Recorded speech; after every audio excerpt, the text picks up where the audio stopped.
Hi, Denver Startup Week. I'm Eric Matisik, President and CEO of Highwing and co-founder of Denver Startup Week. Denver Startup Week is the largest free entrepreneurial event in the world, and it's only possible thanks to the support of our awesome sponsors. We have nearly 40 sponsor companies who contribute to make DSW a reality. Let's show our love for these companies today and all week long.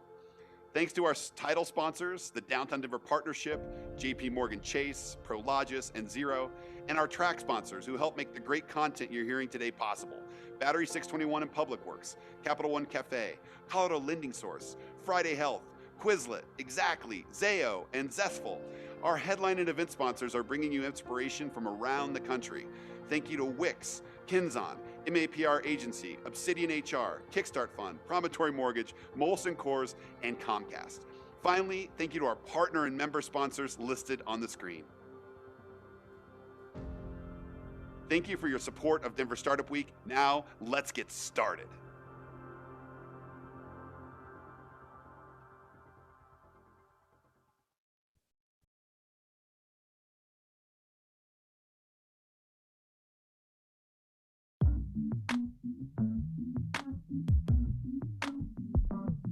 The Public Works is a Denver, Colorado-based design, fabrication, and multimedia marketing firm that allows your company to craft an authentic presence to your target audience.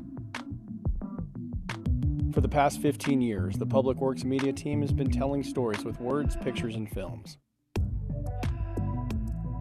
Our unique approach to brand storytelling allows us to get strong reactions and results from our content.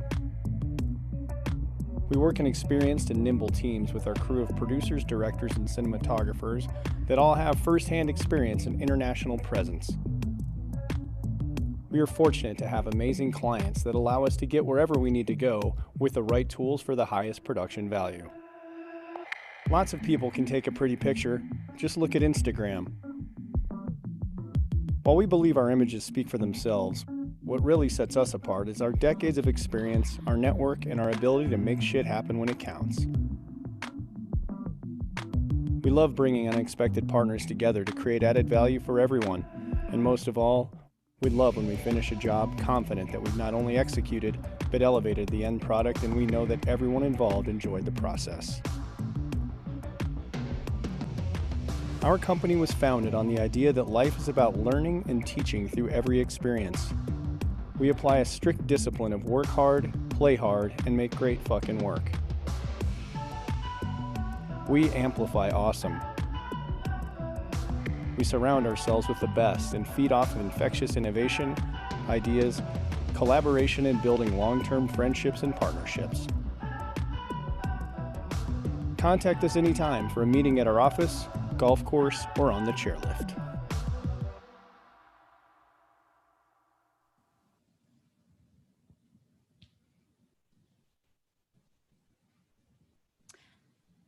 Hi, Castle. Hi, Brian. How are you doing? Good. We're here at our first ever virtual global Denver Startup Week, and we are presenting live from the studio in the Commons on Champa, filmed by the Public Works, our amazing sponsors. Just want to thank them, especially. We love having them as our design track sponsors, not only because they do amazing work, but they're also really fun to work with, which really matters. And like I said, Brian and I, design track sponsors for many years. We just want to say a couple things before we get started here. At Denver Startup Week, we strive to make all of our sessions a space where attendees can connect, learn, and grow, regardless of gender identity, gender expression, race, age, ability, sexual orientation, and any combination of those identities. And that is really important to us. We want to make sure everyone feels welcome, safe, heard, represented, and if you don't, or you see someone who's not, then let us know. Let anyone at DSW know. We take it really seriously. Up next on the design track, today at 4 o'clock, a voguing class, which Brian will talk more about later. You know you want to learn how to vogue. Also at 4 o'clock, if you're not into voguing, you can go to the virtual campfire that's on the spotlight track. That's probably one of the best ways to actually network and meet people this week since we're all virtual.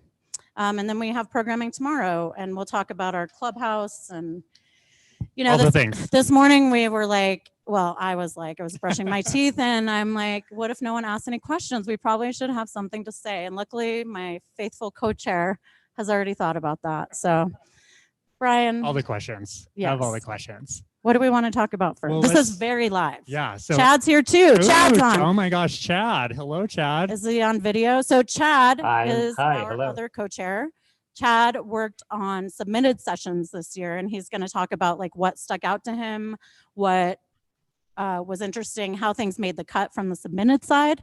Brian will be talking more about curated sessions that we put together, mainly Brian put together. Brian saved Together. the design track. You heard it here first. Hi, Chad. Say hi. All these little your benefit to see how we really operate behind the scenes. Is it? Yeah. Chad's joining us. Yeah. Shut up, Castle. Yeah. No one else can talk while you're talking. That's what they're saying. All good. Tell us about you, Chad, though. Startup About Week me. over the last few years has been a huge contribution.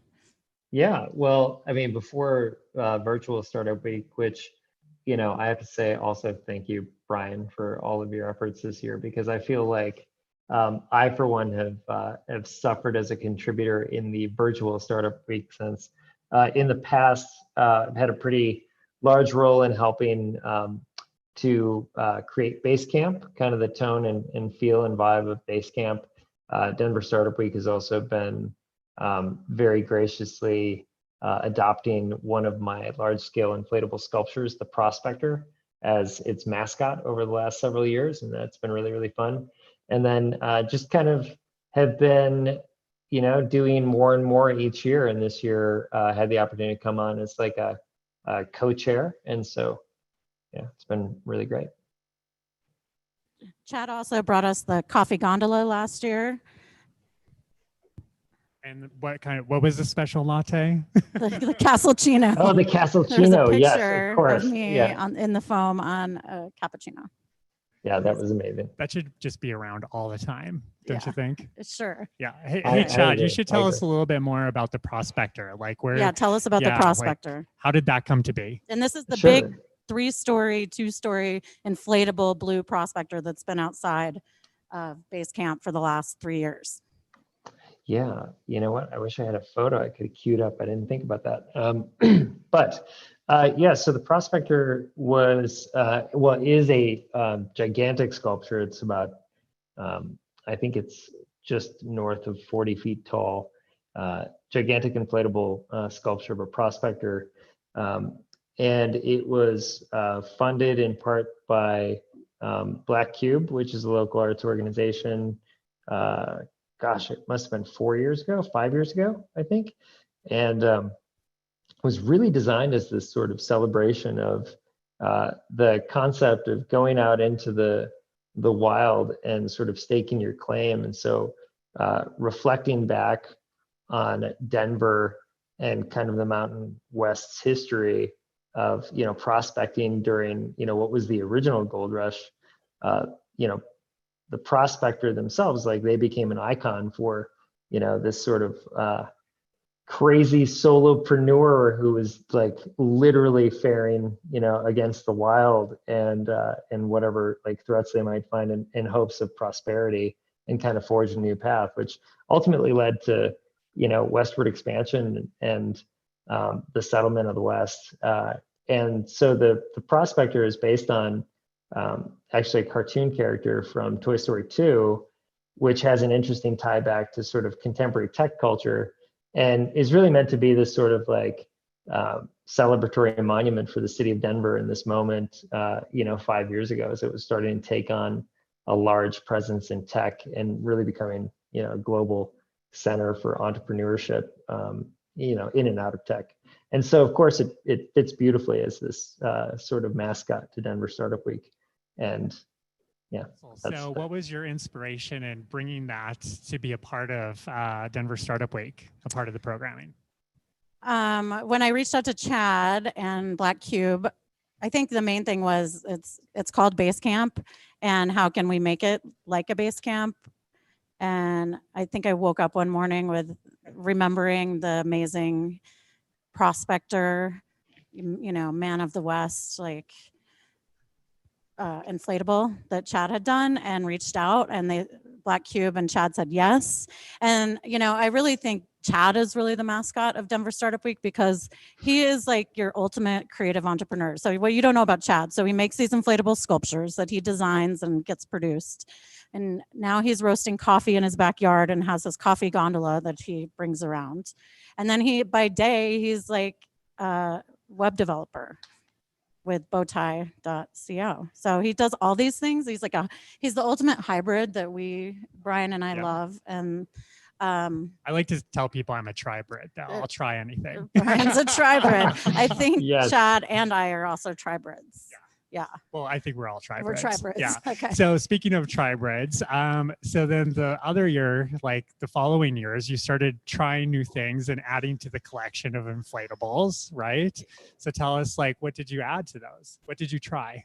So after the first year with the Prospector, it was such a big success and so iconic. We're like, well, the Prospector needs some friends. Like he needs like a pink girlfriend or whatever. He needs a village. He needs a dog. He needs a backpack. So we started thinking of every year we plan to add more, and Chad right there with it. So this year he's in the basement flat. and also insider knowledge, there's other fun things in the basement. What else is in the basement? Ghosts, because this used to be a police station, I think a jail. And where are we? At the Commons on Champa. Boo. But there's also big chunks of gold down there, There's right? big chunks gold of foam. Gold. So we did add the pan in the second year. Chad, you talk about it. Okay, yeah, I was actually trying to pull up some photos. Somebody who's quick on the spot with the photos. We have some great ones. But yeah, in the second year, we added some additional things to kind of make it more experiential. I mean, I think the sculpture itself is, pretty fantastic, kind of drew people in, but it did seem to get better and better every year. And so in the second year we had the pan, which is really, just something to get people to kind of break out of conference mode and get into like little kid mode and just enjoy themselves. And it's effectively a gigantic gold pan that you could hop into, as an adult in whatever, like people were doing it in suits, people were doing it in startup tees and sweatshirts, and it was awesome. And then you can like hop around with these big foam blocks of gold. And yeah, I really loved that. And then we had a few other additional elements.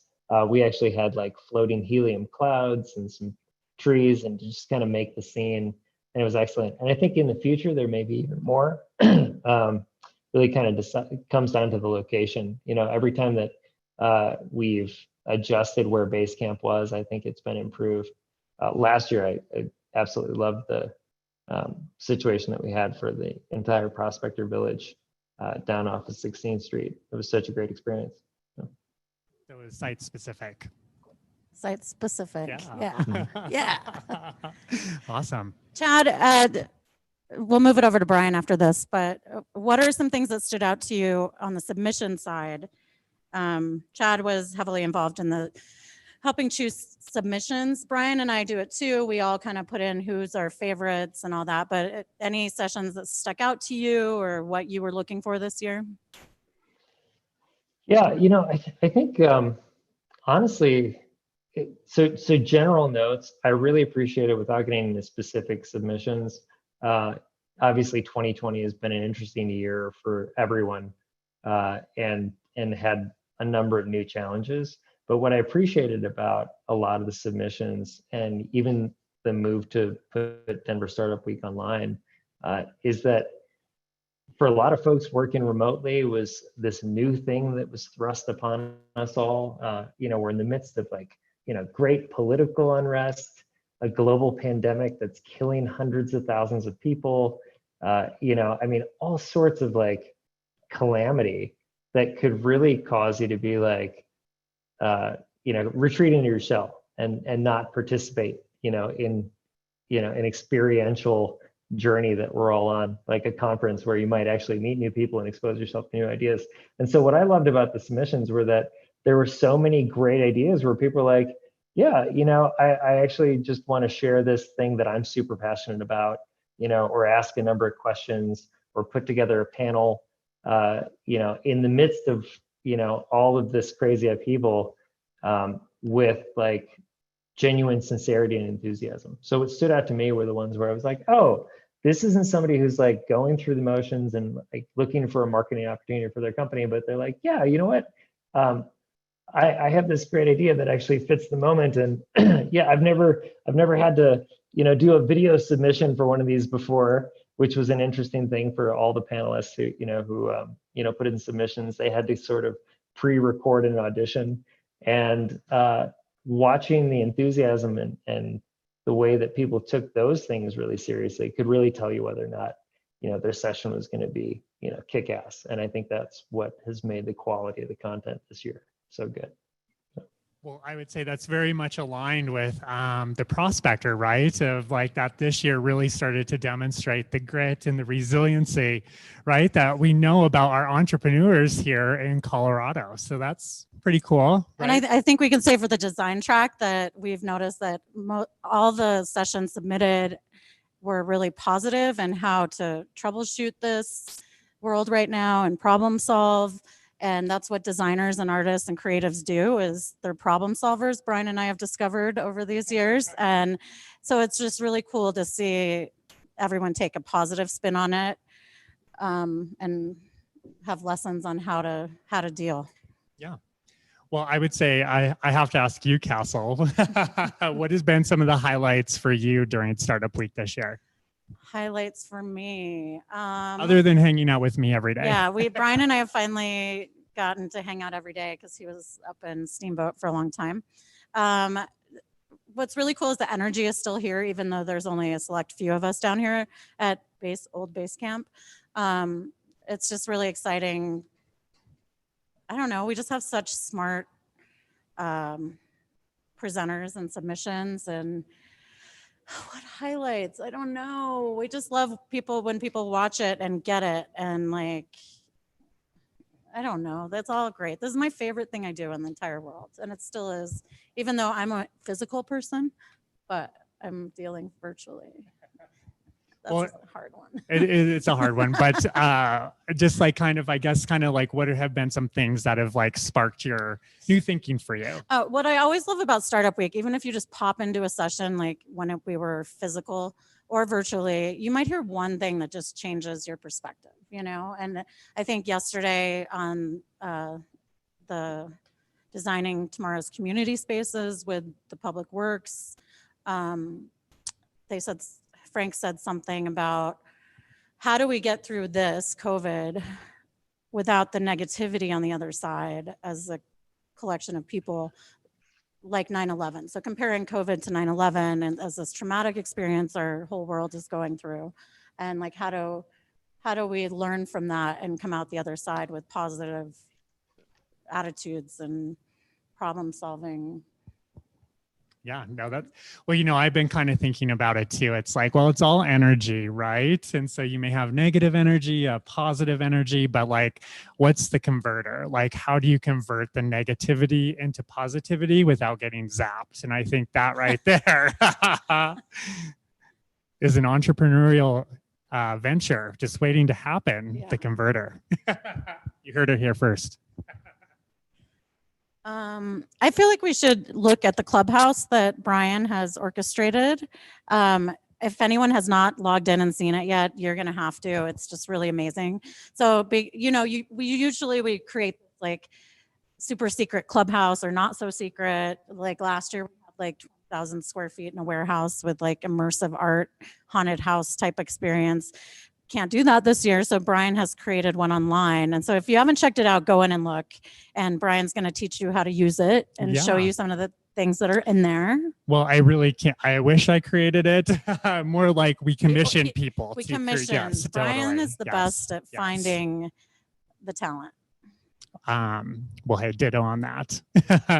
So our clubhouse this year is a virtual clubhouse using audiovisual web VR. So as you can see on the screen here, it's the audiovisual web VR experience. Ari, she is the designer behind it. And Ari founded this really cool venture called Afrotectopia.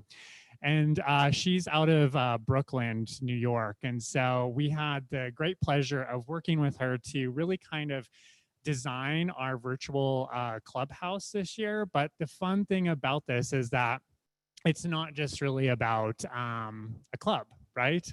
It's really kind of thinking about clubs as inclusive spaces, and through design, how do you design for belonging and for connection and for all of the awesome things, right, that bring us together and keep us together and really make life worth living, right?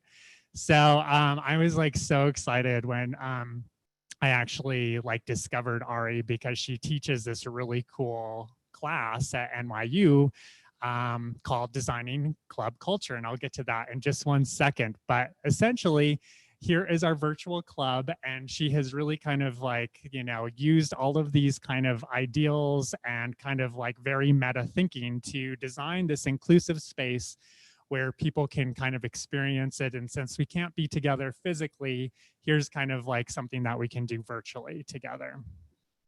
So as you start to like go through. So you use your desktop, and you'll be using your, There goes into my LinkedIn. here's Brian's LinkedIn, everyone, behind the scenes. So you'll be using your desktop and then your phone. Double the fun, as Brian says. Exactly. Yeah. So essentially you can just go in and use like all of your different arrow keys. And then is the big trick is you come to this QR code, and then with your phone, you actually scan the QR code, and then it brings you into our programming.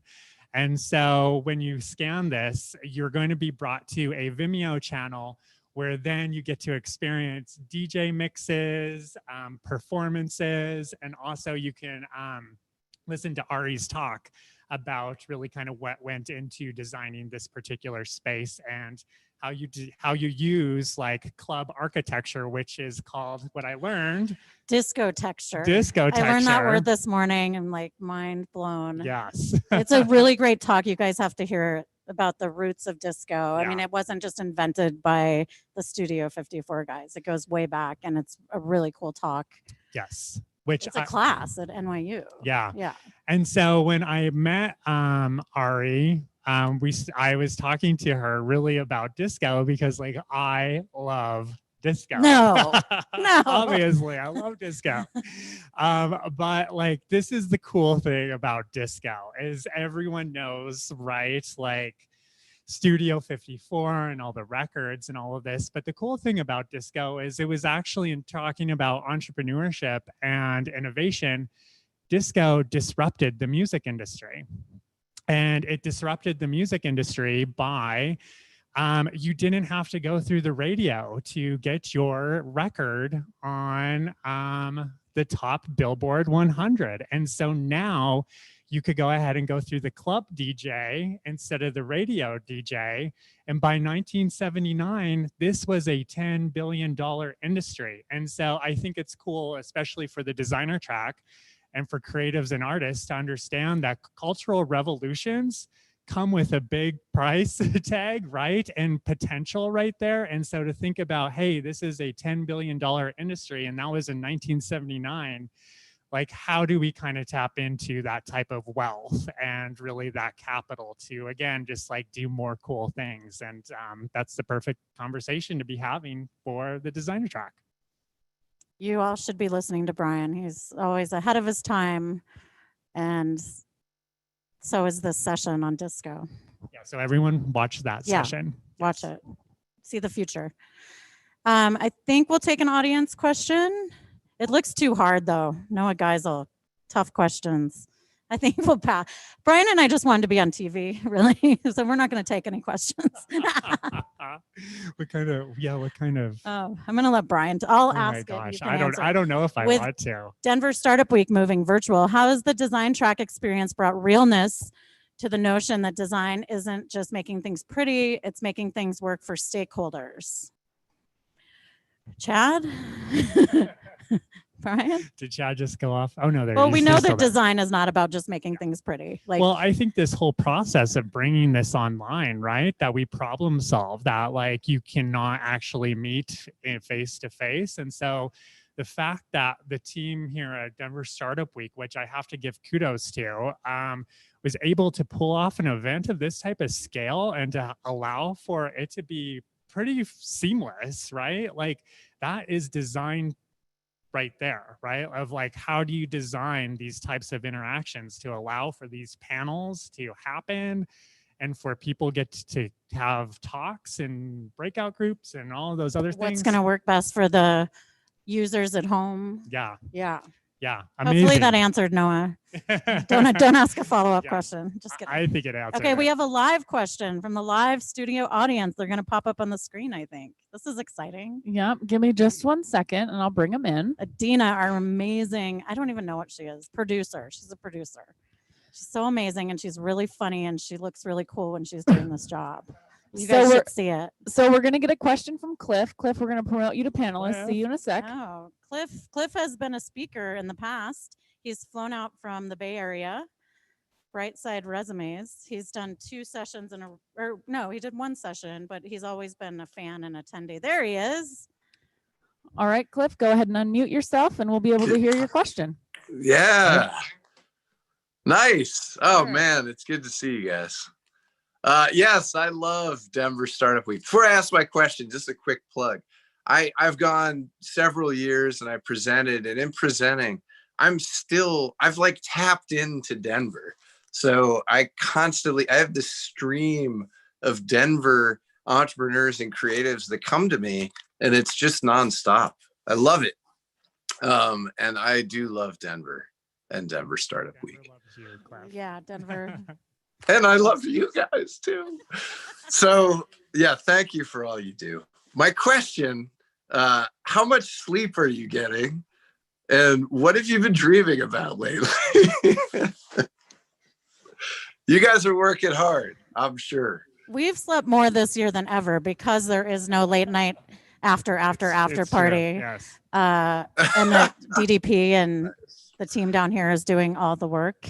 And Castle's been making sure that I get home every single Yeah, night. I drive him Yeah. home and tuck him in. Yeah, she locks me in my house. I tuck him in to make sure nothing happens to him since he's saving Startup Week this year. I make sure he gets home. No, we've gotten plenty of sleep. And we only have like a little over 20 sessions, I think, which in the past we've gone up to like 75.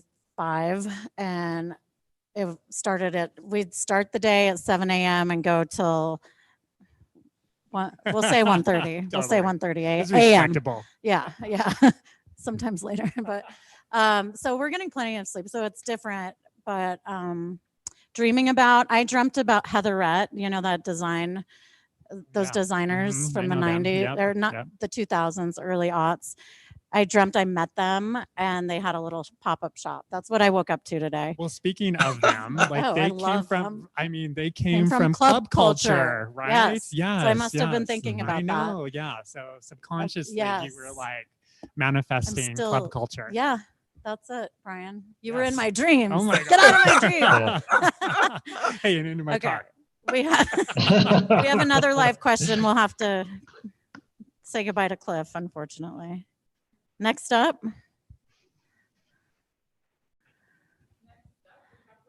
Rebecca. Ooh, We're going to have Rebecca join us here in just a sec. There's her video. We should be able to see her momentarily. There Oh, she is. it's- All right, Rebecca, hit us We with have your a note question, on my Rebecca. friend. This is Rebecca Tischler of Studio Colfax in Denver, and minus the dart. She's a fashion designer. Yeah. Hi, She's Rebecca. kind of Denver famous. Oh, really? Thanks for appearing on our show. My question is really if I can see Brian's shoes and are they really leopard print? Because I saw them briefly. Can we get a Yes zoom in and on yes. Brian's shoes? Ah, Oh, wait. No, that's the bottom. okay. Yes. Oh, No. no. Turn it, sir. We're seeing turn it. Brian's soul. Nice. It's We're seeing Saturday. Brian's Seeing my soul. dirty soul. Can you- Nice. Brian does Oh, wear yeah, leopard those are shoes, cute. as does Olivia. I think it's on our Oh. Instagram. We Oh, found them wow, in look at matching that leopard camera work. shoes. Nice. Thank you. I don't have leopard shoes, which is a I problem. know. I'm surprised you don't. Good And then question, also, though. because you guys are both very fashionable, how you decide on your outfits for startup week. We coordinate every night. When I'm tucking Brian into bed, we seriously talk about what we're wearing tomorrow. We do. And then sometimes there's like the X factor for me. It just depends on what's already on my floor and what I pick up. So like, Brian texted me today. What'd you say? What was the text? Oh, yeah, read the inspiration. Yeah, It was like on camera, lights, camera, action. Lights, camera, action. So Yes. I wore this gold coat and he shows up in slick black and gray. But I thought he was going to be wearing sequins. Hey, but I know, but my shoes have the It's fine, bling. it's fine. Yeah, I know. No, every day we're like green pants, this shirt, all black, name tag. It's very planned out. Yeah, and usually in other years we actually have special clothes made. Yeah. Right. Yeah. So And would we you wear like to talk about that?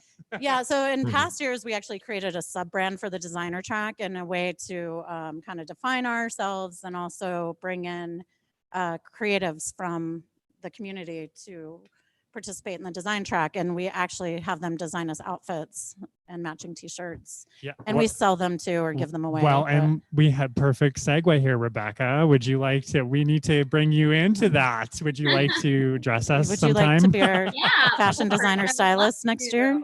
Yeah. I'm in. Hey, you heard it here. Yeah, perfect. It's Sold. happening. Yeah. We'll call you after the show. Okay. Yeah. Okay. Do we have Thank any you, other Christina. questions or no lives? We like the lives. Come on, somebody get on live. Okay. How about a question for chat? Oh wait, we have Jessica still. Yep. Okay. Is she gonna get on live? Jessica, get on live with us. Come on. Sure. I can go to the other so somebody said we're looking sharp. Oh yeah, good sport. Ooh, yeah. Sweet. Good sport. Can you hear me? I'm outside, so that's why I didn't ask it live. But so my question was, oh, We can just Okay, read well, your it's question basically while we look at you. after COVID, when everything is going to be more virtually focused, do you think that collaboration between artists is going to be easier or harder? I think Brian's the perfect person to answer this question. Okay, I'm going to just like read it here because I couldn't really hear it. So do you feel like the post-COVID virtual remote focused world will allow a wider range of collaborations and networking between artists, or do you think it'll be harder? Gosh, well, I would say it could be both, you know. I mean, I think that this has definitely kind of opened up opportunity for people to be more comfortable with like you know, collaborating virtually, and we are becoming a little bit more familiar with all of the tools. But I think on the other kind of hand, there's just kind of something about like having that face-to-face interaction with people. And you know, I think like when it comes to like artistic endeavors, I think some of that kind of energy that comes from the face-to-face is really important for really kind of building something cool. So I don't know. I mean, I think it could go either way, but I think it's more like an and type of thing. I say yes, and yes, it will be easier for artists to collaborate outside of their kind of physical constraints. And yes, and I think it's going to make collaborating in the physical probably that much more valuable. As usual, I think what Brian thinks. Good question. Yeah. Yeah. Bree wants to know what size your shoes are. They're 10s. He wears a 10, everyone. I wear a 10.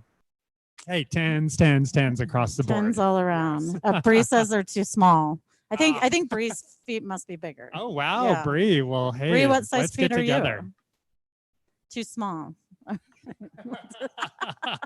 Oh We wow. have a Oh my we have a- gosh. We have a heckler in the audience, Yes, everyone. oh my gosh. Bree is a men's 11.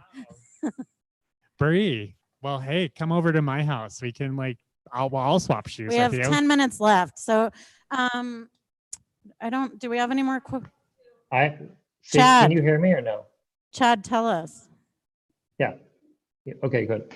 So I have a thought on that last question too, because I think it's a really good one. I've been doing this like forever in terms of, combining virtual and in-person like artistic collaboration. And I actually think it's one of the great promises to kind of come out of COVID-19 is that there's a good likelihood that more people that are further apart from one another will collaborate more easily because we've now been forced to deal with this technology.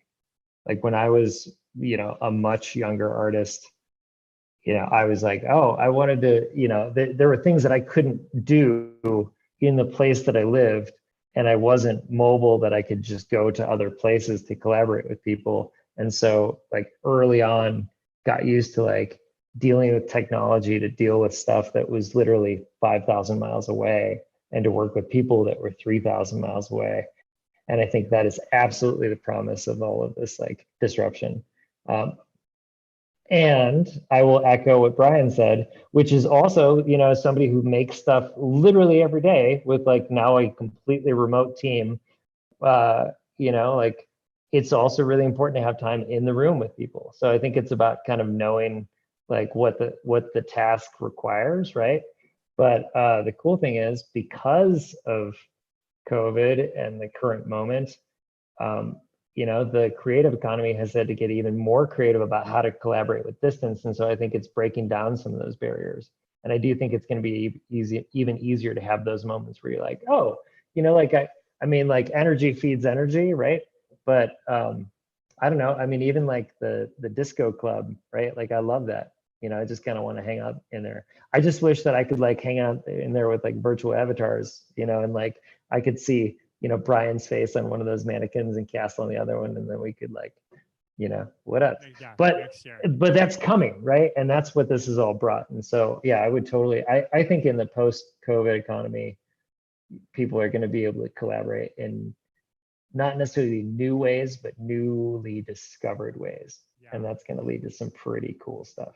Well, I think too, and tell me what you think about this, Chad. I mean, I think like this idea that you only have to go to a certain few places to like make things happen, like that's not as big of a reality anymore. Like I think people are finding that you can be working remotely, and now because we're all like online and we're all familiar with that, like you can kind of go to like, nowhere USA and still kind of be plugged into all of this other kind of stuff. So I think like as it relates to just kind of places, how do you kind of feel like that's going to, this new type of work style, how is that going to affect place?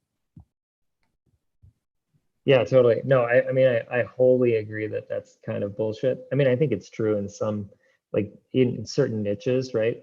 Like I have my sister-in-law and brother-in-law are both like product photographers, and they live in New York because they're constantly like shooting product and or fashion, right, in New York. So maybe they're a little tied to that region. But I mean, as an artist, I used to live in the middle of nowhere and lived there for 12 years.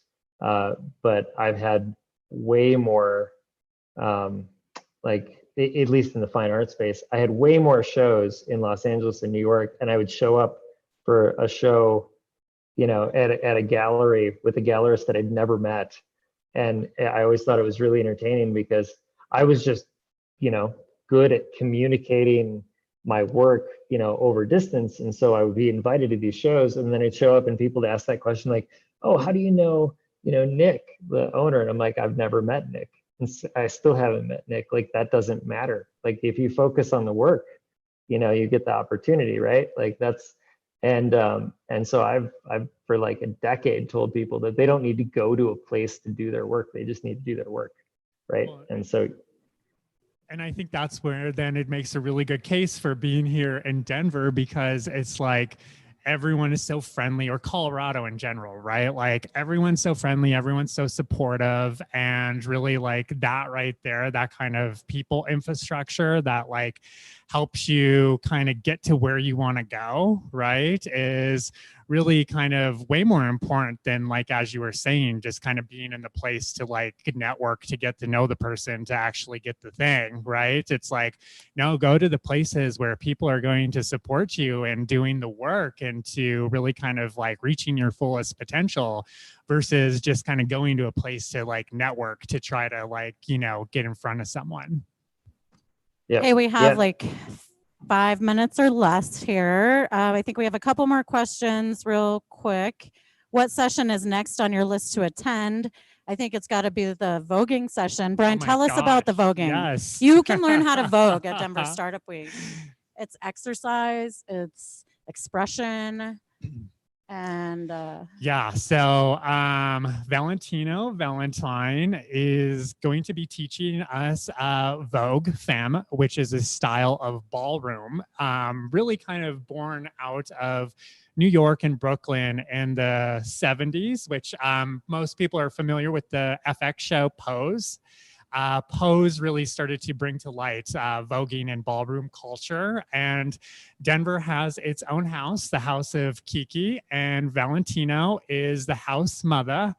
And Valentino is going to be here teaching us voguing, but as someone who may not be into dance or may think of themselves as a creative, what's cool about what Valentino is going to be teaching us is that voguing is like prototyping. So dancers really kind of consider like rehearsals like their prototype. So how do you get out onto the dance floor to prototype and to just allow for the freedom of ideas to kind of like, you know, come out of your brain and like kind of through your body? That's super cool. And then we're also going to be interviewing Valentine on the House of Kiki and the type of culture and really like how the house is this great support system for testing ideas, trying new things, and the supportive nature of the house. And really, how does like a entrepreneurial ecosystem learn from that type of culture in terms of kind of supporting and belonging and taking things that may kind of seem out on the edge and bringing them into the fold and finding their place. and also finding community for maybe people who have been ostracized or don't feel like they had a community. Yes. Yeah. Yeah. So everyone go voguing. It's Okay, gonna so be we have super fun. 2 minutes left. One more question. What are some industries you think that Denver excels at now?